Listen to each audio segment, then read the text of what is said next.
ফেসবুকের প্রতিষ্ঠাতা মার্ক জাকারবার্গের সম্পত্তির তালিকায় এবার যোগ হল আয়ারল্যান্ডের একটি ১৯০ বছরের পুরনো দুর্গ। স্ত্রী প্রিসিলা চ্যানকে সঙ্গে নিয়ে কাউন্টি ওয়াটারফোর্ডের স্ট্যান ক্যালি দুর্গ এবং এর সঙ্গে থাকা ৪৪০ একর জমি কিনেছেন তিনি। গোপন চুক্তিতে কেনা ১৬,০০০ বর্গফুটের গথিক স্থাপনাটির দাম প্রকাশ করা হয়নি, তবে ধারণা করা হচ্ছে দুর্গ ও জমির মূল্য ২ কোটি থেকে ৩ কোটি ইউরো। ব্ল্যাক ওয়াটার নদীর তীরে অবস্থিত এই দুর্গটি ১৮৩০ সালের দিকে নির্মাণ করা হয়। প্রায় ২০ বছর ধরে চলেছে এর সংস্কার কাজ।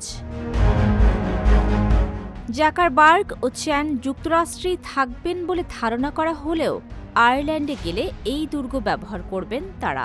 পাশাপাশি সম্পত্তি ও আশেপাশের এলাকায় আরও বিনিয়োগের পরিকল্পনা রয়েছে। এটাই অবশ্য জাকারবার্গের একমাত্র বিলাসবহুল সম্পত্তি নয়। হাওয়াই, ক্যালিফোর্নিয়া, লেক টাহো ও মায়ামিতেও রয়েছে তার বিশাল সম্পদ। মায়ামির বিলিয়নিয়ার ব্যাংকার খ্যাত এলাকায় চলতি বছরই $১৭ কোটি একটি বাড়ি কিনেছেন তিনি।